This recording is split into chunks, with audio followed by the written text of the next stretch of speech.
of them don't eat any raw meat at all, and they eat dairy, which also doesn't exist in nature.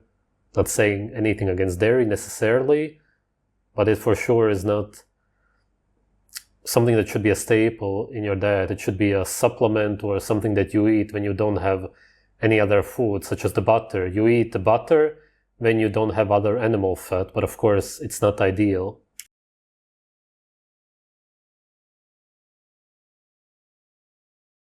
Association maybe with some inflammation and maybe autoimmune disorders. So you want to be a little careful, I think, with regard to different species of milk. And looking at mammals, they don't really drink milk after a certain age. Now, I think you can consume dairy if it's fermented, and so there is that. But who can take it are babies.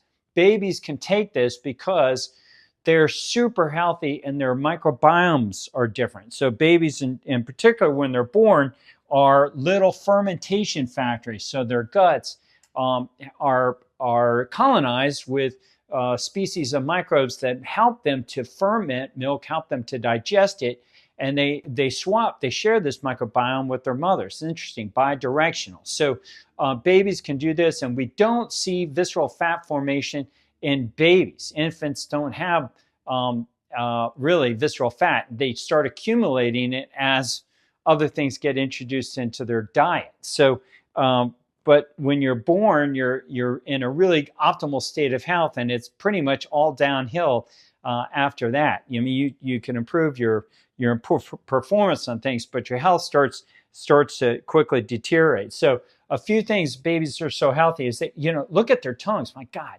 Babies have wonderful, really clean smelling breath because they don't have bad microbes in their mouth. They have beautiful, nice, healthy appearing lips, oftentimes very red, and their tongues don't have any biofilm on them because right from their mouth all the way to their emptying their GI tract and their little bottoms, they just are really healthy and are colonized really good. And look at those limbo rings on that baby. It's all downhill after that baby starts. As you age, you lose those limbo rings as chronic disease sets in, you lose it. So one form of dairy you can drink is fermented dairy or